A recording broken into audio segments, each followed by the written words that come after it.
Hello class, everybody. This is chapter 3, and today we're going to talk about electromagnetic and particulate radiation. So let's just jump right in and get this going. As usual, I've put the objectives from the textbook in here, and in the text they have the nature of the electromagnetic spectrum. Then we're going to talk about the energy, wavelength, and frequency of every member. I love how they say the member of the spectrum. That just means all of the different types of radiation or magnetic radiation that's on there. Then we're going to talk about the relationship between energy and frequency, then something called wave-particle duality. You'll need to know that definition. How to calculate a wavelength or a frequency, and then differentiate between X-rays and gamma rays and how they're a little different from the rest of the spectrum. Then we're going to talk about some concepts regarding it that are very important for the radiographer, and the additional particulate radiation and differentiating between it and electromagnetic. So, great objectives that go totally with what we're already doing, and you're going to learn a lot. So let's get going. This chapter actually introduces the nature of electromagnetic and particulate radiation. You as a student may wonder why it's necessary to understand the entire spectrum, and this can be answered both broadly and specifically.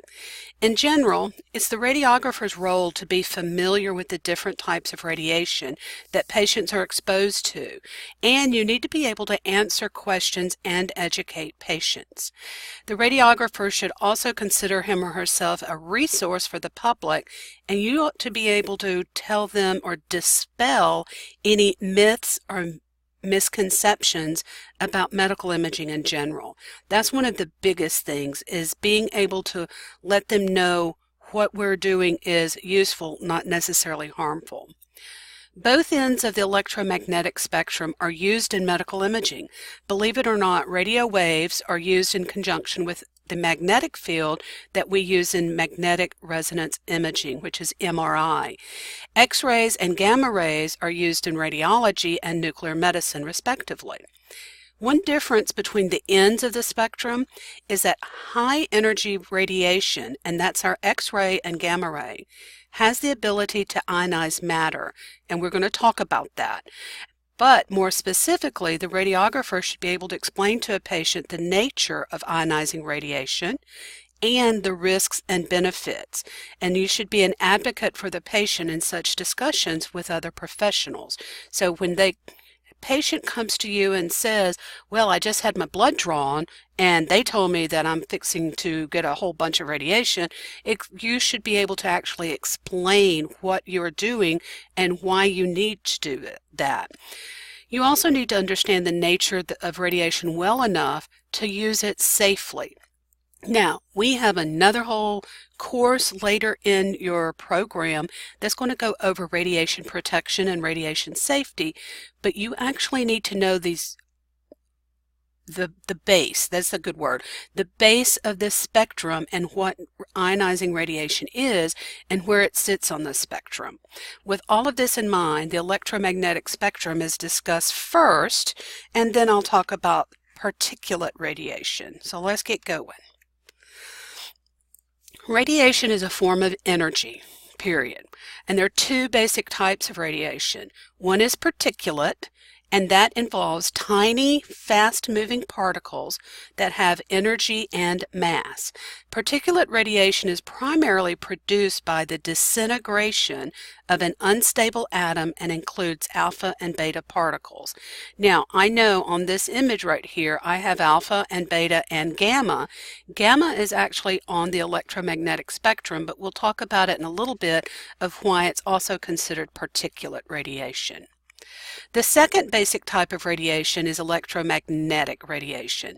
This kind of radiation is pure energy with no mass, and it's like a vibrating or pulsing wave of electric and magnetic energy. Electromagnetic waves are produced by vibrating electric charge, and they consist of both an electric and a magnetic component.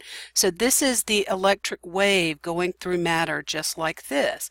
Now, the wavelengths are going in this direction, and then if you notice, the magnetic field's kind of going side by side. In addition to acting like waves, electromagnetic radiation acts like a stream of small packets of energy that we call photons. And you've probably already heard that word photon in some of your introduction course and possibly in your lab already. So knowing that radiation in general are these little packets that move all of these things so quickly you don't even realize they're going. And we're going to start with electromagnetic radiation first. So, in the latter half of the 19th century, physicist James Maxwell developed his electromagnetic theory, and that is what significantly advanced the world of physics. Now, if you've not figured out by now, anytime I talk about a scientist or a discoverer, I'm going to throw their picture up there. So there's a nice picture of James Maxwell.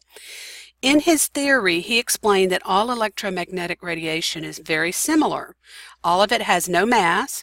All of them carry energy in waves as electric and magnetic disturbances in space, and all of them travel at the speed of light. His work is considered by many to be one of the greatest advances of physics, and electromagnetic radiation is defined as an electric and magnetic disturbance traveling through space at the speed of light. And he is just known for putting that theory out. From his theory, we also know that electromagnetic radiation, I've just said, an electric and magnetic disturbance traveling through space at the speed of light. So it's moving in this manner straight, and as that happens, here's the electric going up and down in these waves, and then the magnetic is going at it this way, and that's the axis of the magnetic field, and here's the electromagnetic radiation is going this way. So it's those two together that is actually creating the electromagnetic radiation that we see. That figure is out of your book, and so if you see in the textbook 3.1, then you'll see the traveling at the speed of light. And that diagram is just broken down so that you can see how it works, but it travels so fast we never actually see that. So here are the characteristics of electromagnetic radiation. It has no mass, no charge, travels at the speed of the light, and it moves in a sinusoidal waveform in electric and magnetic fields. And this is what we mean by sinusoidal. I love that word. Going up and down and up and down. But as it goes up and down, it travels at the same speed. And so anytime it's above the neutrality line, it's going to be the same height every single time. This is a sinusoidal or a sine wave form.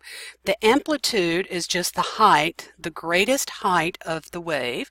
The wavelength is the distance between the peak of one to the next one. And we call these peaks, and this is a trough down here, but the wavelength is only measured from here to here. So that's very important. And the frequency is how many of these, one wave, occurs in a second. So the frequency is how many in 1 second. Then of course we're going to talk about velocity too. Can't leave out velocity. When we look at the electromagnetic spectrum, it's a way of ordering or grouping the different radiations that we have, the different. All of the members have the same velocity. All of them move at 3 times 10 to the 8th power meters per second. Now that's meters. That's a long way to go in 1 second, but that's the speed of light. You will probably need to know what the speed of light is. Not going to have to figure it out in any way, but just know speed of light is 3 times 10 to the 8th meters per second. These wavelengths of the different members of the spectrum vary only in their energy, wavelength, and frequency. Now, I know this is a small picture right here. The waves are fluctuations caused by that vibrating electrons within the fields, and the amount of the vibrations actually determine the frequency and the wavelength. So look at this one. That is a higher frequency. Now, does that mean it's higher in amplitude? No, it's higher in frequency because there's more in a second. Let's just pretend this whole line is 1 second. There's more waves than in this one. Now, it's a shorter wavelength because, and I hope you can see the way my mouse does this. So a high frequency wavelength goes zip, zip, zip, zip, zip, zip, zip, zip, zip. Whoops, didn't mean to go forward. But when it zips through, they're shorter, but there's more of them. And then a longer wavelength, see there's the length of it. If you measure the distance from that peak to that peak, it's longer than this one. But it's a lower frequency because it's going la-di-da-di-da. I always think about your frequencies. You have to remember, I'm also a sonographer, so dealing with sound waves, it's the exact same thing. So if you have a low frequency wave, think about the turtle and the tortoise and the hare. So the turtle, instead of a tortoise, moves very slowly, but he does eventually get there, but it just takes him a longer time. The hare or the rabbit's going to go much faster, so his hops take up a greater distance at the same time rate. Just a way to think about it if you want to. Here are the members of the electromagnetic spectrum, and they are rated from the lowest, which is radio waves, to the highest, which is gamma. So radio, microwave, infrared, visible, ultraviolet, X-ray, and gamma ray. The wavelengths are anywhere from 10 to the negative 16 is below 1, so that means it's very short. If it's 10 to the 6, that's very long. So this is going to be the 10 to the 6, and this is going to be 10 to the negative 16. And then the frequencies are in hertz. So the longer or the greater the frequency to even greater. So this would be 10 to the 2nd, and this is 10 to the 24th. So there's more gamma rays in 1 second. And by knowing that, that helps gives you an idea of the members of the spectrum. What you also need to know about the electromagnetic spectrum is that the ranges are continuous. So that means that they're one that blends into the other. So here's one that's pretty long, and that's your radio wave, and then it starts to get shorter, which becomes micro, and then as you see, it's continuing on the same path, but they're getting shorter as they go and faster, and that gives you an idea. 10 to the 5th power all the way out here to 10 to the 20th, but it doesn't like stop and then it starts again. So it's a continuous range. This is also in your textbook, figure 3.2, if you want to look at it. So just seeing that kind of gives you an idea of how fast or how slow they are in comparison. Now, this is just another image of the electromagnetic spectrum where you can see the radio waves, and then now we've given you a picture so you know. Radio, a microwave, an infrared, a visible light, ultraviolet, which comes from the sun, and then X-rays and gamma rays. So again, long, slowing down, getting faster until it's very, very fast. Now these are different numbers down here, but what it's telling you is going from low to high. Yeah, you've got what I'm saying. They still go in the same direction. So radio all the way out to gamma, radio all the way out to gamma.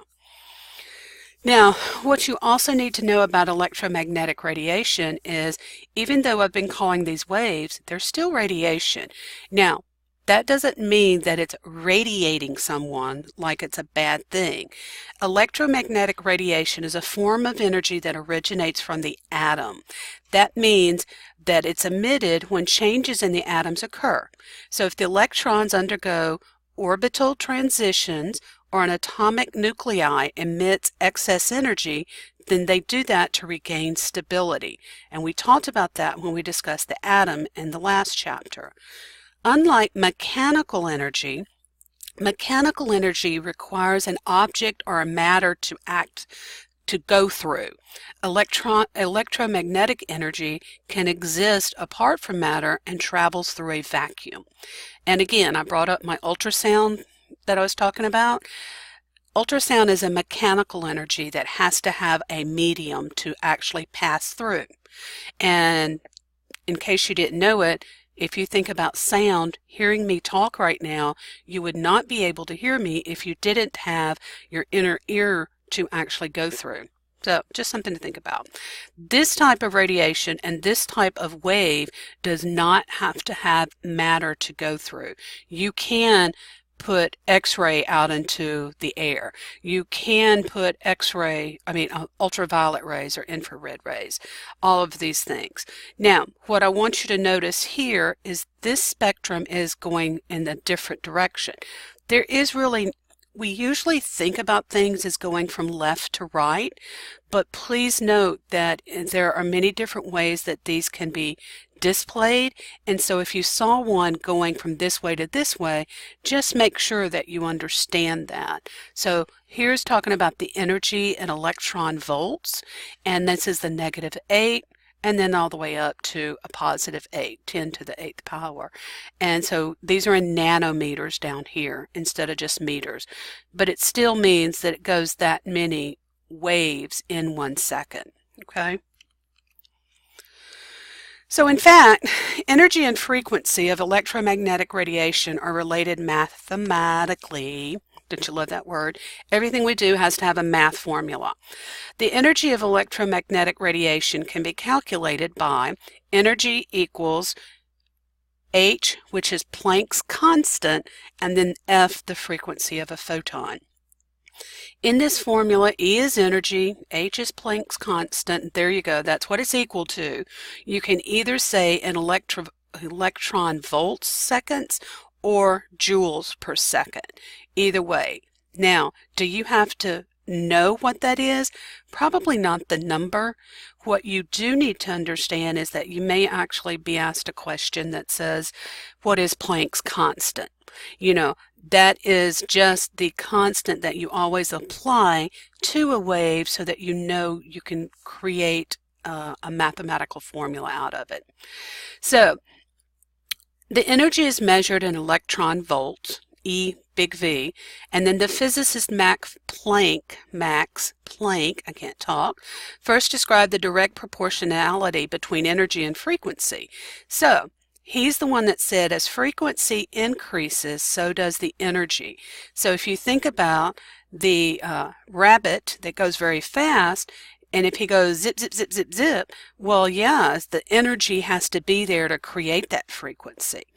And he's the one that also says that they exist in packets of energy, and they later call them photons. The constant H is actually just stands for Planck. Don't ask me where they got an H out of P, but I'm assuming P was already used. And that way you can actually determine how to measure these energy in all of these waves.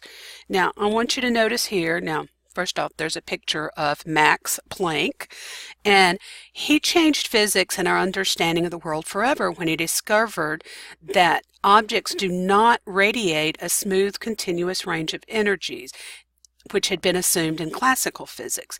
Instead, he found that energies radiated by hot objects have distinct values, with all other values forbidden.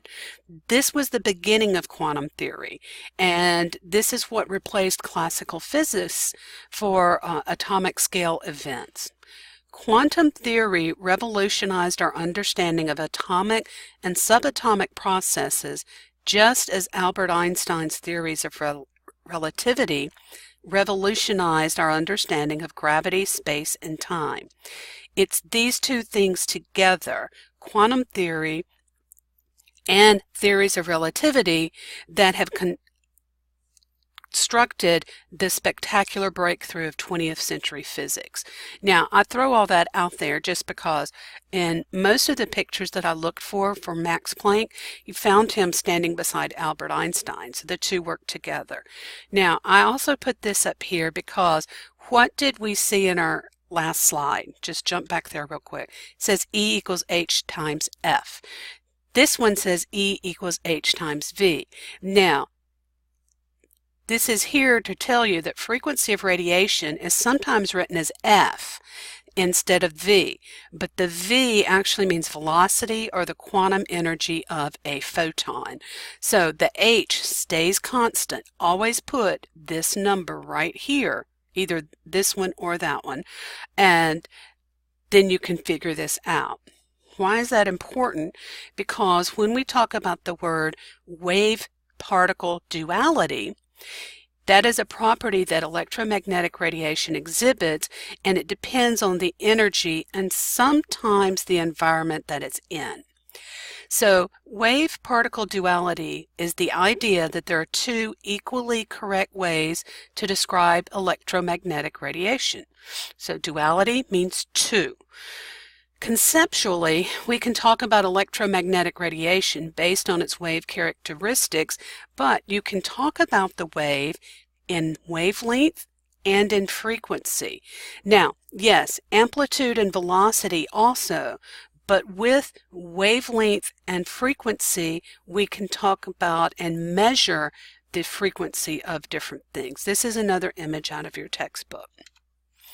So, the velocity of a wave is describing how fast the radiation wave is moving, and it's the same for all electromagnetic radiation. That is 3 × 10⁸ meters per second, which is the speed of light. So that's always going to be the same. But when you talk about distance and time, that's why these two can change.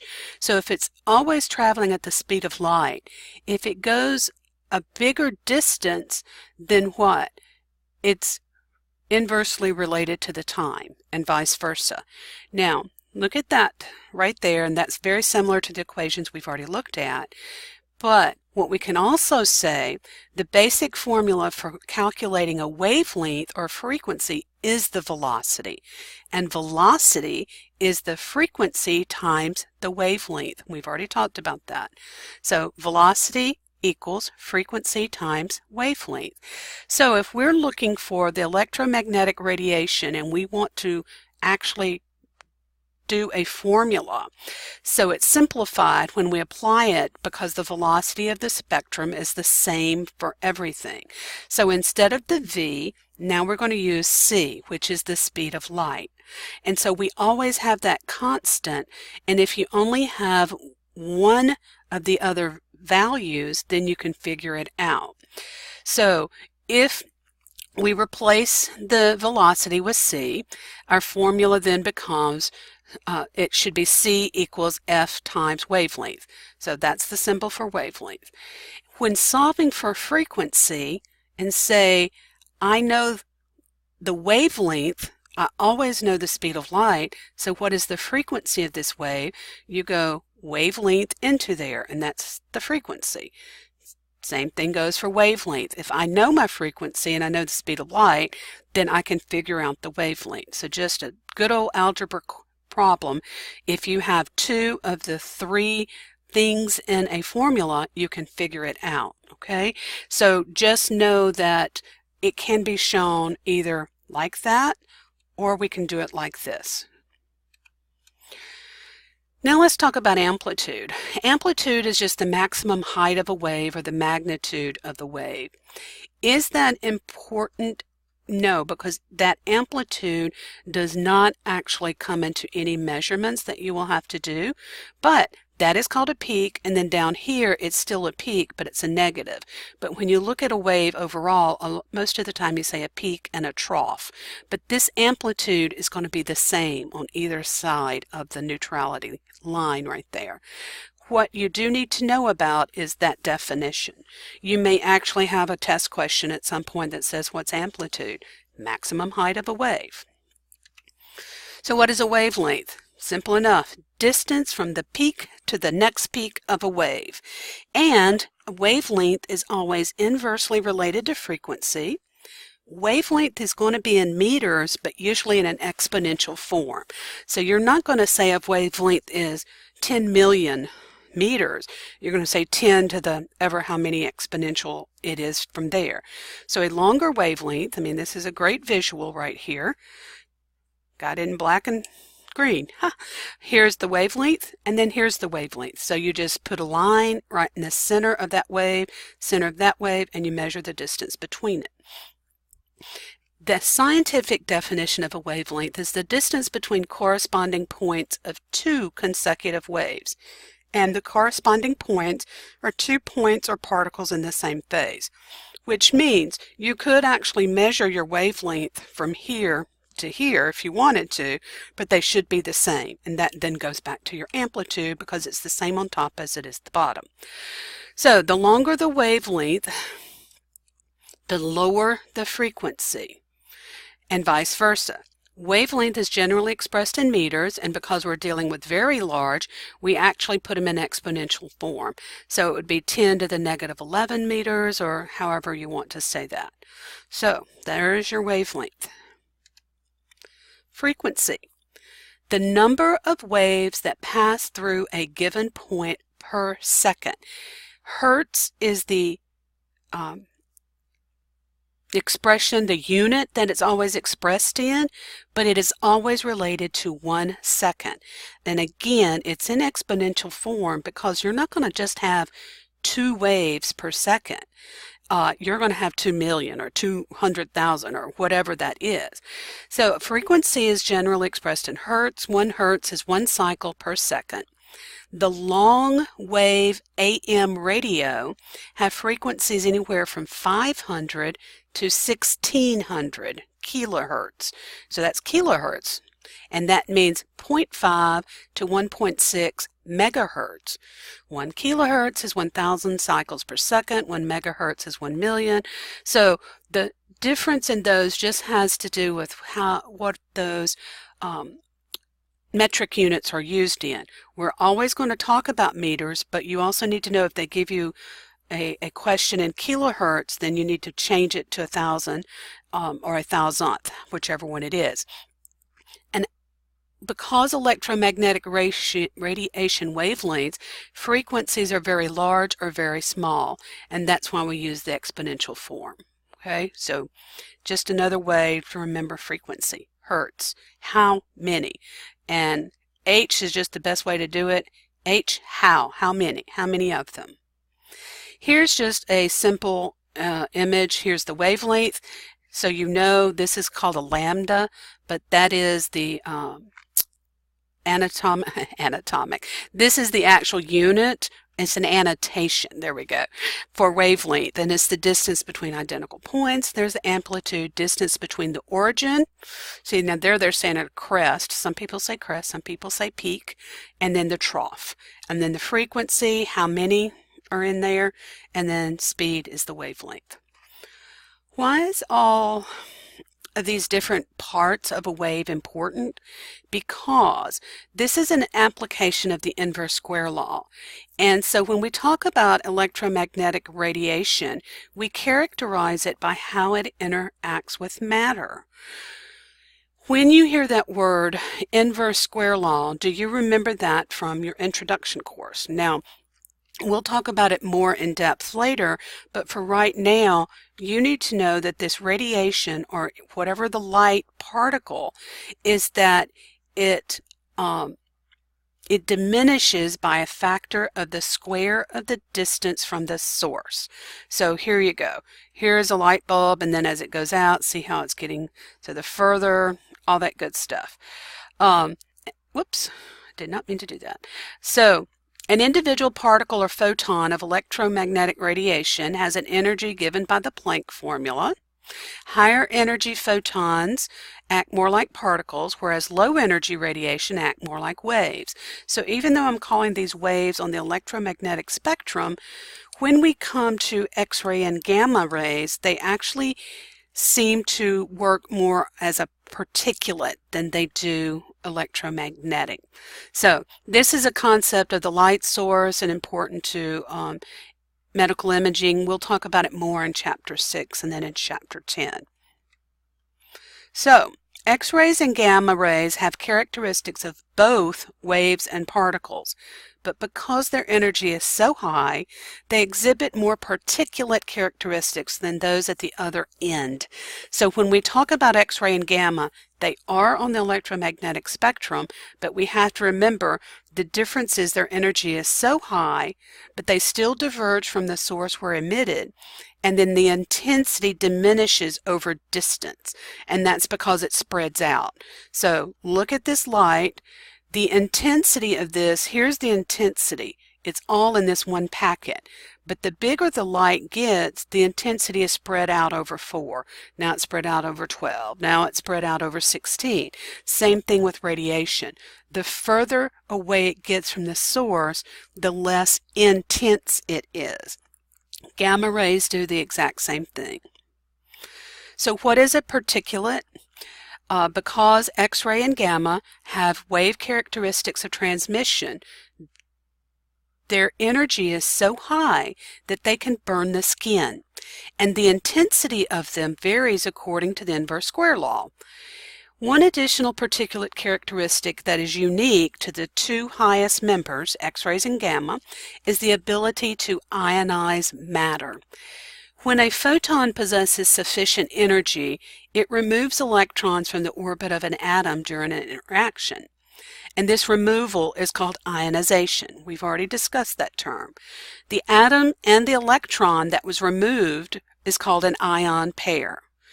Ionization is a characteristic of X-rays and gamma rays that make them dangerous in general and can be harmful to your patient if you misuse them. When tissue atoms are ionized, they can damage molecules and DNA, causing chemical changes in the cells. So we'll talk a little bit more about particulate radiation after we continue through the electromagnetic spectrum.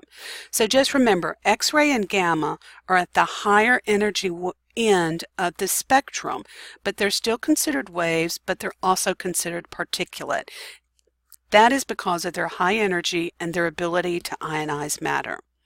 Hint, hint, nudge, nudge, those are some questions that you may actually see at some point. Now, this is just one more image that I've thrown out here because this picture is supposed to give you a visual reference.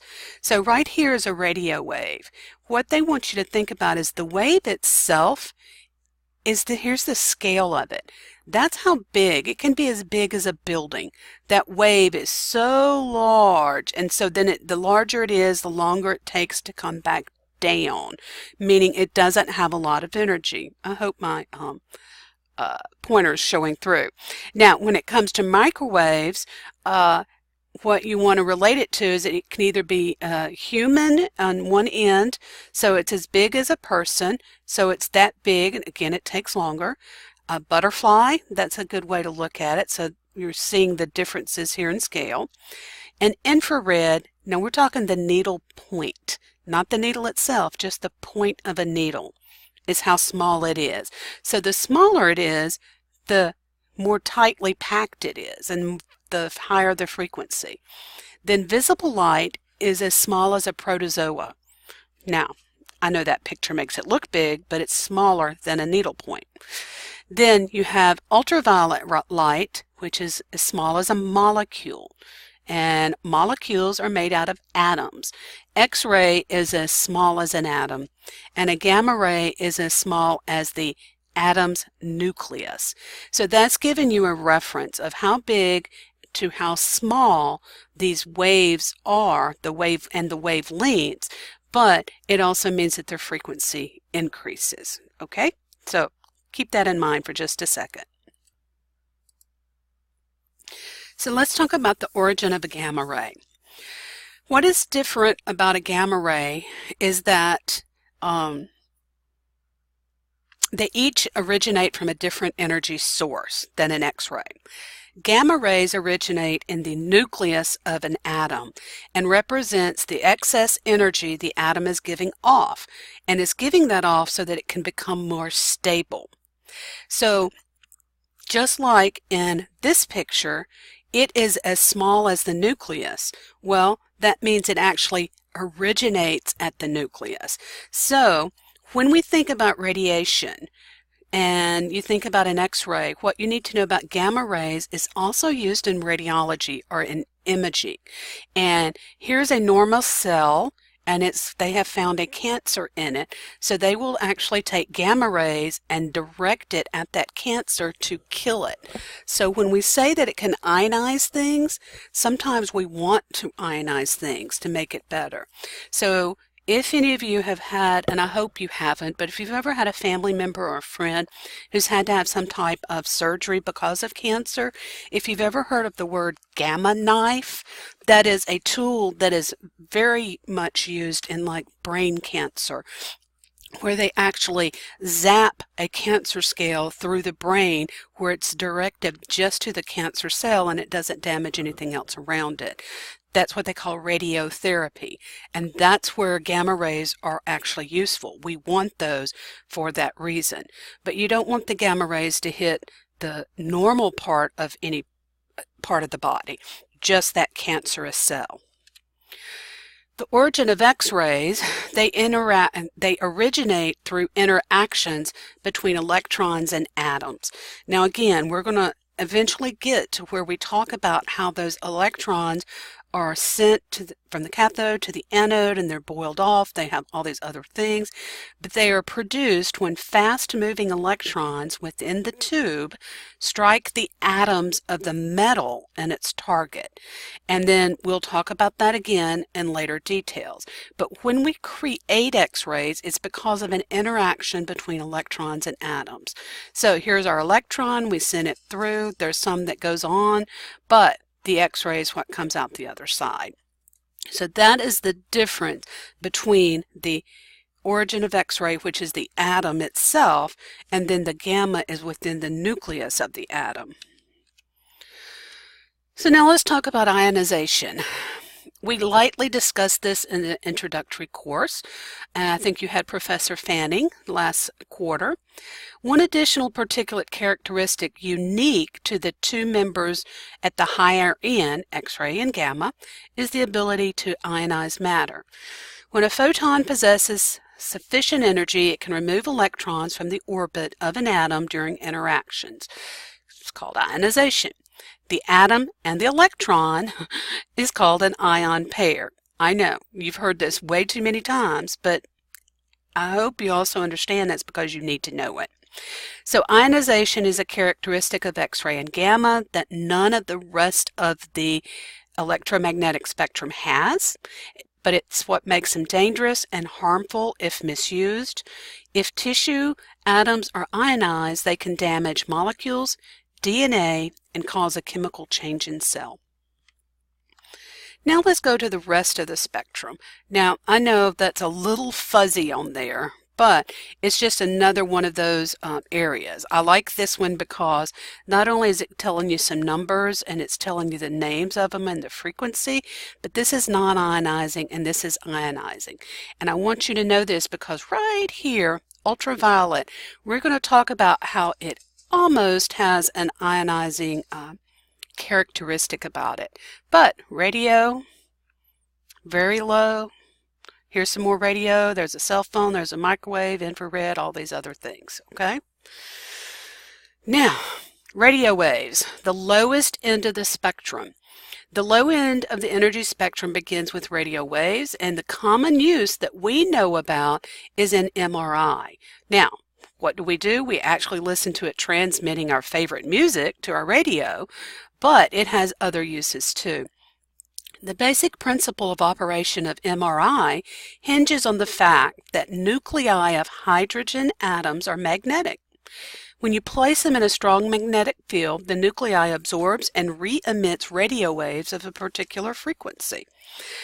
Through a sophisticated process of these emitted waves, images can be constructed. So, eventually you're going to get to learn about MRI and possibly see some, and that may be one of those modalities that you want to do later. But please understand, it's just all about magnetics and radio waves. But because our human tissue contains large amounts of hydrogen, then a substantial signal is observed. Now, what you need to know, the most important, is they do not ionize atoms, okay? So they're not harmful by themselves. Microwaves. Microwaves are used routinely to transmit cell phone signals and to heat food. Yeah, everybody knows what a microwave is, and I'm curious if anybody's listening to this, if you'd send me a discussion in the general discussion area, do you remember when we didn't have microwaves. And now they're so cheap you can buy them small. But I remember when my parents got their first one, that was like a $600 appliance because it was so new and so big. Now, in microwave ovens, a generator is used to create the waves, and that's a frequency of about 2500 megahertz. You direct it at the food, and it gives the food excess energy. That energy causes vibration of the atoms and the molecules, and these atoms release excess energy as heat, which is what then increases the temperature of the food. Microwave ovens work because microwaves are readily absorbed by water, sugars, and fats, but not glass or plastic. That's why you can't put some of those things in your microwave. Metals reflect it even more, and it can damage the generator. So, anybody ever accidentally put something metal in the microwave and watched what happens? You know, it will damage what you put in there, but what you need to understand is no matter what it does, it will not ionize atoms, okay? May heat them up to where they burst, but does not ionize atoms. Then we have infrared light. Infrared light is low energy electromagnetic radiation just above microwaves, sometimes used to beam information between electronic devices. So there's just a little variety of it. The signal sent from your television remote to change channels is infrared light. It may also be used to send information between portable electronic devices, between cell phones, computers, and even personal digital assistants. And I love that. You know, nobody has PDAs anymore. We just carry around our cell phone that does everything. But it's the infrared light that transfers from one to the other, and it does not ionize. That is the most important thing. Then we have visible light. Ta-da! It's what we see. And that's the most familiar member of the electromagnetic spectrum because that's what we do, is we see. It represents the colors that are visible. Now, that chart right there tells you the wavelength. Now, the N in front of the M stands for nano. So the nanometer levels is what actually shows you the different colors, and that's also where we get the pretty rainbow. Therefore, an object perceived as white is reflecting all of the wavelengths at once. And that's why our human eye cannot see, well, we see white when it's all merging. When we see a particular color, then the object is absorbing all of the wavelengths except the one we see. Then the color black represents absorption of all the color wavelengths.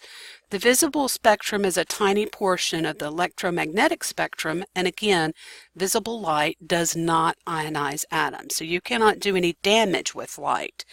You might hurt your eyes if you stare at it too long, but that's the only thing.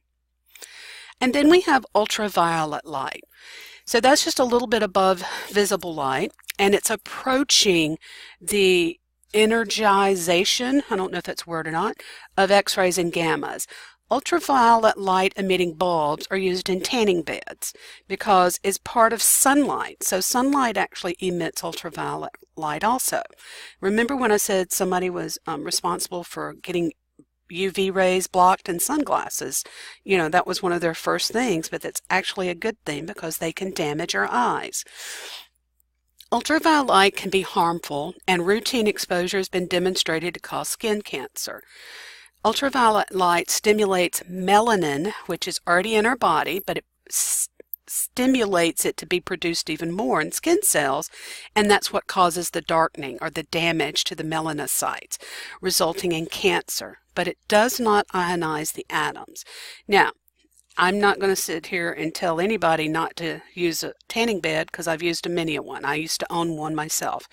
And when I got my first skin cancer is when I decided, okay, maybe I don't need to do this anymore. So, you know, it's okay or it's cool now to not have the tan like everybody else. And so now they've come out with so many better self-tanners, we all understand that ultraviolet light can be harmful if used too much. But I want you to realize there are actually some useful uses of ultraviolet light, and maybe you didn't know about these. Here's the first one. Newborn babies are sometimes born with jaundice, and jaundice is due to a breakdown of hemoglobin.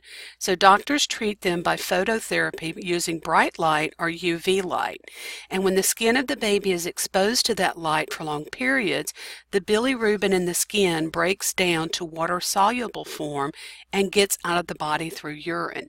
So this is a little baby in the nursery. Now they don't just put that light on them all the time, but they put it on long enough so that their body can kind of fix the problem. And honestly, they don't know why some babies are born with jaundice. It just happens. So that's a useful use of it. Now here's another little critter. I call it a critter but it's actually a pretty big thing. Now this is the whole robot right here. This is a patient room. Here's a patient's bed. Here's a little tray table. Here's all the stuff on the wall.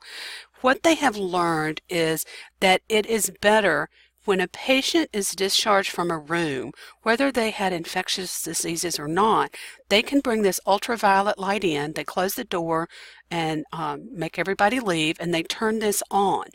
And it's a robot. It uses pulses of high intensity, high energy UV light to disinfect. I mean, isn't that cool? According to the spokesperson, this is xenon or Xenex. This is a xenon containing light bulb. It actually kills 99.9% of dangerous viruses and bacteria in less than 5 minutes. The light can also split open bacterial cell walls to kill dangerous pathogens commonly found in hospitals. And this is actually, I've seen several lectures about this now, and it's becoming very much useful.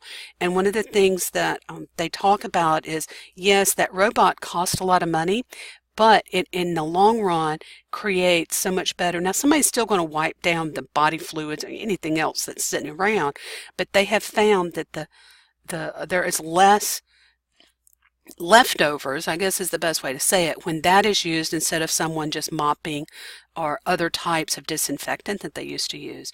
I just think that's really cool, and I think we're going to start seeing them. And somehow these little robots just kind of wander around the hospital halls by remote control. So watch for one of those in one of your facilities that you may go to for clinical. And then this is another one. Anybody recognize that? Of course, when you see that picture, it makes it look a little bigger than it actually is. That is the lavatory in an airplane, which is very small, very cramped. If you've ever flown, it's really, I avoid them as much as possible because it's so small. But now Boeing has come out with something, and this is actually built into the lavatory, and it's an ultraviolet light in a self-cleaning airplane lavatory. It also will kill 99.9% of germs on the toilet, the sink, and other surfaces. It claims 3 seconds of exposure is all that's needed to disinfect the entire surface of the room. So some of the newer airplanes that are being built, they're having this built into it. So, and from what I understand, when the door is closed, and only if the door is unlocked. So if you're in there and you lock the door, that light's not going to come on because you don't want it on you. But it self-cleans itself after every use. So this is another new but useful use for ultraviolet light. All right, so here's a summary. Here's the most important thing here. Here is from the lowest to the highest frequency. And this is what they're used for right here. I don't have to go over them again. But how many of these ionized matter? Only X-rays and gamma. So this is a good chart that you can have, that you can look at, and so that you can know the chart itself. Know the differences between the frequency and the wavelengths of each one, because those are very important. I have one addition, and because it's interesting, when I learned the elements of the electromagnetic spectrum, we always included cosmic rays. So this one is starting at the bottom and then going up. And look at this. Cosmic rays is right past gamma rays. Yes, cosmic, from the cosmic universe. Now, what I found interesting is that it's not like it's just totally off the spectrum now, but it's not one of the more common ones. But to me, it's very important, and you'll talk about this in radiation protection, because again, it's a way to talk to your patients about the harmful effects. But I just want you to know it for right here. There are many sources of harmful high-energy radiation, and radiographers are concerned with exposure from X-ray and from radioactive isotopes. But if we think about sources of radiation in general, it's important to understand 80% of human exposure to radiation comes from natural sources. Those natural sources are outer space. If you're standing outside and living above ground, then you're going to have some radiation. Rocks, soil, radon gas, and even the human body produces some types of radiation. The remaining 20% come from medical and dental procedures, and so if someone goes through life and doesn't have a lot of these, then that's going to be a smaller number. But in general, only 20% comes from man-made radiation sources. One source of natural radiation is cosmic. Cosmic radiation. The Earth, all living things on it, are constantly being bombarded by radiation from space. The sun, the stars emit electromagnetic radiation of all wavelengths, and there are actually charged particles from the sun and stars that interact with the Earth's atmosphere and magnetic field that produces a shower of radiation. Typically, they're beta and gamma, but the dose from cosmic radiation varies in different parts of the world due to differences in elevation and effects of the Earth's magnetic field. Now, why is that important? Again, we'll talk about that in radiation protection, but that's one of the things, and I don't know if I'll be teaching you guys that or if someone else will, but one of the things I always talk about is I compare it to how many days living do you get radiation and compare that to the X-ray that they just had. So when you think about being able to talk about them, I think that's very important. Now, in case you also haven't figured out, I like mnemonics. Here's a nice mnemonic right here, and it's called Rivix GC, and that's why I wanted to throw in the cosmic for you. Now, this one happens to go backwards, but radio, infrared, then there's visible, ultraviolet, X-ray, gamma, cosmic. Now, what did we not have? Microwaves is not in here. Have no idea why, but we didn't even discuss microwaves when I was in X-ray school. Maybe it's because they weren't in, yeah, I'm pretty sure they were invented. I'm not that old. But we just didn't talk about them as much, okay? But if you just kind of remember that acronym, you will actually at some point have to put those in an order of how the electromagnetic spectrum runs. Okay, now we're going to get back to particulate radiation. All right, particulate radiation. Particulate radiation is of secondary concern to radiographers. Since these particles have weight and are relatively large, they're easily absorbed by a small amount of shielding. So, what you need to know, though, is that shielding materials, if you ever get a leak in them or the container, and the reason I'm talking about that is so like uranium that's used in radiography cameras and a gamma camera, if it gets a leak, then it's out in the open. And if a leak were to occur, the material could be transferred to the hands and other parts of the body. And this is what we known as particulate contamination. And there are periodic leak and wipe tests performed on equipment that are contained in radiation therapy and in nuclear medicine.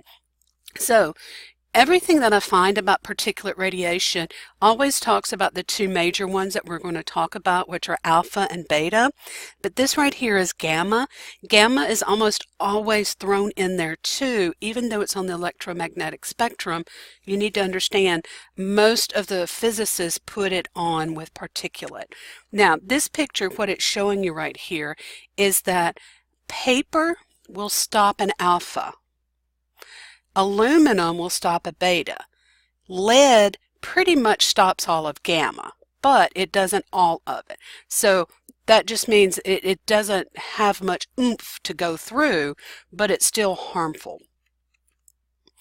Radioactivity is something that occurs with all particulates, and it's the spontaneous emission of alpha particles, beta particles, or gamma rays by an unstable nucleus. So what happens is if a material, an element, a molecule has these and they're unstable, it's going to throw these out so that it becomes more stable. So here's the alpha particle, the beta particle, and the gamma rays. They're the three most common types of radioactivity. In an alpha decay, the nucleus emits an alpha particle. We'll talk about that just a second. And then a beta particle is a fast-moving electron. And then in gamma decay, the gamma is what's electromagnetic radiation of very high frequency. With radioactivity, to understand particulate radiation, you need to understand what this is. Radioactivity is a general term for the process by which an atom with excess energy emits particles and energy to regain stability. This process of a radioactive element giving off excess energy is called radioactive decay. Elements that are composed of atoms with unstable nuclei are said to be radioactive. Some of the radioactive elements that we talk about are, here, let's move on, radium. And radium is natural, so it's already out there in the universe. And then there's uranium. Uranium is also a natural element. So these two things are used quite often for different things. You'll go into these a little bit more when you get into radiation protection, but just know that they're natural. But there's one that is a man-made, and that's technetium. And it's been artificially produced for various purposes. Out of those three, technetium is actually the only one that we use in nuclear medicine studies. The radium is used for, like, well, believe it or not, our watch dials used to be made with radium, and then uranium can be used for power. But technetium is one that we have created artificially that we use for nuclear medicine. With decay, a radioactive substance does not suddenly decay all at once. It's a process that can last from minutes all the way to billions of years. The term that we use to describe decay is the half-life. And a half-life is the length of time that it takes for 1/2 of the remaining atoms to decay. So let's just take radium. The half-life of radium-226, which is a specific type of radium, is 1,620 years. Half of the unstable atoms that are left after that time, and half of it is 1,620 years. So now we only have a half of what we started with.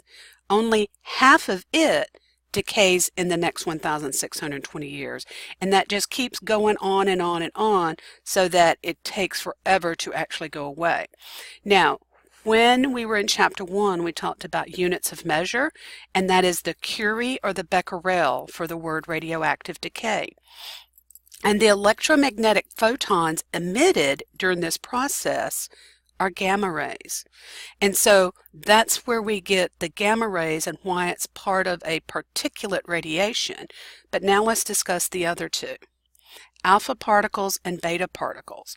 Like X-rays and gamma rays, alpha and beta particles have the energy to ionize matter. Particulate radiation is more often dealt with in nuclear medicine or radiation therapy. But you as a radiographer or an imaging professional, you need to understand the nature of these particulates so that you can fulfill your role as a source of information, so that you know what can happen. So you may say, hey, I'm never going to actually work in nuclear medicine, so I don't need to know this. That's not true. You still need to understand it. So an alpha particle. is two protons bound to two neutrons, and that's it right here. Here's the nucleus, and then here's an alpha particle. So there's two neutrons, two protons. They have a net positive charge, and two protons given a charge of +2. Now let's take another example. Uranium-238 is naturally radioactive. Every uranium atom has 92 protons and 146 neutrons. When it decays and it emits an alpha particle, uranium then has 90 protons and 144 neutrons. So 2 of each one of those popped out of there. Yeah. And then it becomes an atom of the element thorium. So those two those two things, the two protons, the two neutrons, came together and created another element. Alpha particles do not travel far because they're large and they cannot penetrate most objects. Even in passing through air, they usually pick up electrons that are attracted to them, and they become helium atoms. A helium atom has two protons, two neutrons, and two electrons. So if they're floating around and there's an alpha particle floating by, it picks up these electrons and it becomes a neutral helium atom. So that's how an alpha particle works. Now let's go to a beta. A beta particle is an electron that is emitted from an unstable nucleus. It does not originate in an electron shell. So what you did in your last week was, here are these electron shells, and there's electrons sitting out here. Well, this is an electron that's actually in the nucleus and it's unstable. So a beta particle is much lighter and smaller than an alpha, so it can penetrate light materials. They have a larger range and they can ionize atoms along their path. So that's what alpha and betas are. Now the difference with beta is, because it comes from the nucleus, it can actually have a positive or a negative charge. The negative charged beta particle differs from an electron because it originated in the nucleus, not in the shell. So it is still an electron, but it came from a different place. The positive charged beta particle is called a positron. And when any beta particles are stopped by collisions with other atoms, they just join up, just as electrons do. So even though they have the characteristics of being emitted from an unstable nucleus, they are harmful, but they will catch up with other atoms if they come in contact with them. So again, here's our radiation source. Here's an alpha particle stopped by a sheet of paper. And then a beta particle can actually be stopped by a layer of clothing, and then, or just a little bit of aluminum.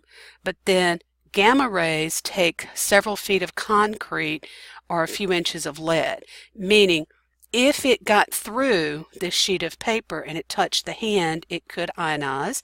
This one could go through and ionize, but it's this one that's more damaging, because not only does it ionize, but it can go on through and create another problem. So, we have discussed the nature of the electromagnetic spectrum. Hopefully you've gotten what it is, what it's consistent of, and what it actually, remember either the mnemonic, Rivix GC, or at least know how they are in order from the lowest to the highest, or the highest to the lowest, however you want to do it. We talked about energy, wavelength, frequency, how they affect the behavior, and how they interact with matter. We've talked about energy and frequency together as their relationship. They're inversely proportional. And we've talked about wave-particle duality. You could figure out the frequency of a wavelength.